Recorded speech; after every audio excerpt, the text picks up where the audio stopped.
நமக்கு என்ன ஆனாலும் நம்ம கடமையில் கண்ணாக இருப்போம்னு நினச்சி தான் நான் 2 நாளாக வீடியோ போட்டேன். அதுக்கப்புறம் சர்ஜரி பண்ண ஒரு 2 டேஸ்க்கு அப்புறம் எனக்கு சண்டேலாம் ஒரே ப்ளீடிங் அதிகமாகிடுச்சு. அதனால் டாக்டர் ரொம்ப ரெஸ்ட் எடுக்க சொல்லிட்டாங்க.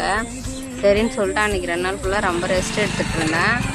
அதுக்கப்புறம் சரி நம்ம புதுசாக இன்றைக்கி ஒரு ட்ரை பண்ணுவோமே அப்படின்னு சொல்லிட்டு புதுசாக நான் ஓட்ஸ் வாங்கிட்டு வந்து ட்ரை பண்ணேன்.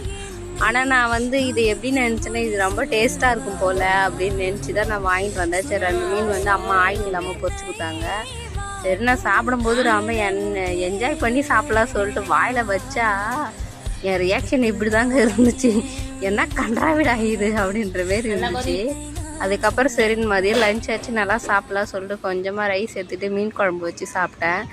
சாப்பிட்டுட்டு நைட்டு டின்னருக்கு டைம் ஆகிடுச்சின்னு சொல்லிட்டு 5 o'clock டின்னர் முடிச்சிக்கலான்னு சொல்லிட்டு ஒரு செவ்வாழைப்பழமும் பொமக்ரானும் எடுத்துக்கிட்டேன். செவ்வாழைப்பழம் யூட்ரஸ்க்கு ரொம்ப நல்லதுங்க. நீங்களும் சாப்பிடுங்க. பாய் பாய், டாட்டா.